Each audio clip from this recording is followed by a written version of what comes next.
Meet Hermes, the god of the thieves, cunning, trade and commerce, travelers, and the messenger of the gods. Nang ipinanganak ni Maya si Hermes sa isang secluded cave sa Arcadia, di umano'y nagpakitang gilas na kaagad ito, nga lang ng kanyang kalokohan at kakaibang kakayahan. Take note, Hermes was born a god, not just an ordinary god. Madaling araw di umano ng mga anak itong si Maya. Binalot niya sa lampin si baby Hermes, nilagay sa crib, saka siya natulog para makapagpahinga. Pero, ilang oras pa lamang ang nakalilipas ay bigla siyang naalimpungatan. Nanaginip di umano siya na nawawalan ang kanyang anak na kalalagay pa lamang niya sa crib. Kaya dali-dali siyang bumangon at tinungo ang kinaroroonan ni baby Hermes. To her surprise, wala nga roon ang bata. Siyempre nagpanik siya, hinalughog ang buong cave pero wala talaga siyang nakitang bagong silang na sanggol. Samantala habang si Maya ay nag-aalala doon sa cave, ay ito palang si baby Hermes, few hours old pa nga lamang, ay marunong na itong tumakas sa kanyang crib. Nang maimulat niya ang kanyang mga mata, nagkaroon siya kaagad ng curiosity and ambition. Iginala niya ang kanyang mga mata sa loob ng kuweba at naisip niyang, ano pa kaya ang meron sa labas nito?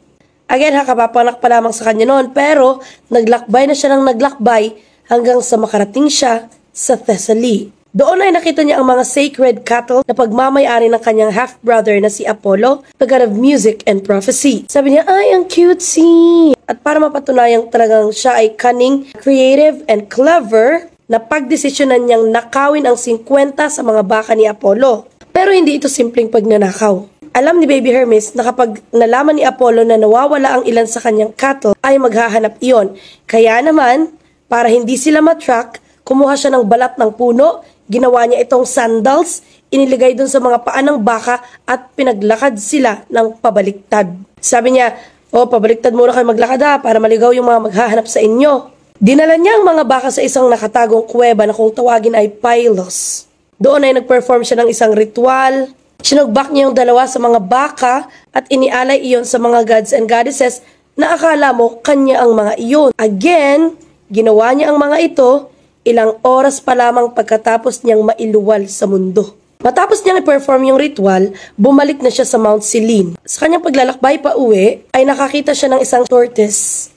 Dahil bored na bored siya sa paglalakbay pa uwi sa Mount Selene, ay nakaisip na naman siya ng paraan para makagawa ng isang musical instrument na kung tawagin ay lyre.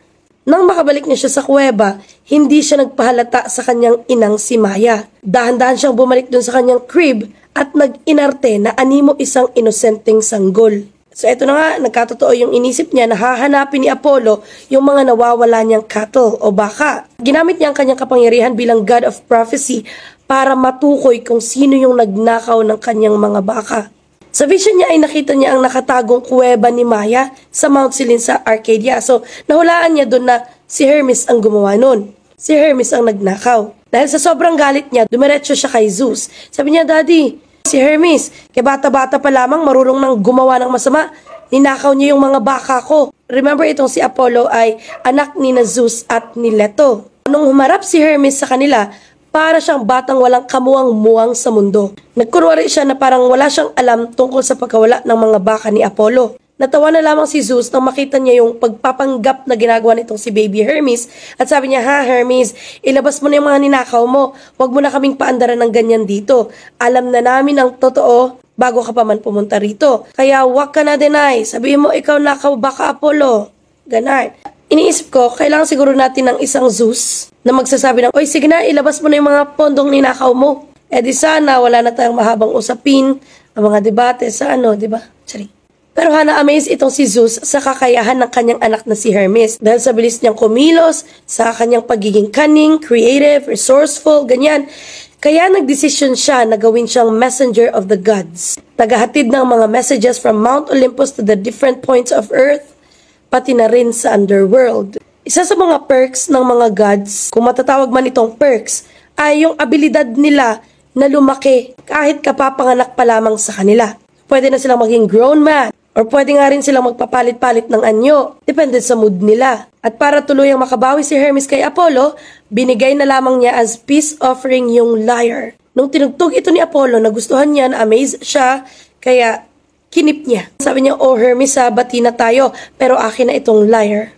Isa pa, wag mo nang nanakawin yung mga baka ko. Wag ka nang magnanakaw ng kahit ano. Si Hermes ay madalas ilarawan bilang isang god na may winged sandals. Yung mga sandals na iyon ay niregalo ng mga Cyclops para di umano mas madali siyang makapunta at makapaghatid ng messages sa iba't ibang sulok nga ng Mount Olympus, sa Earth at kung saan-saan. So iyan ang kwento tungkol kay Hermes.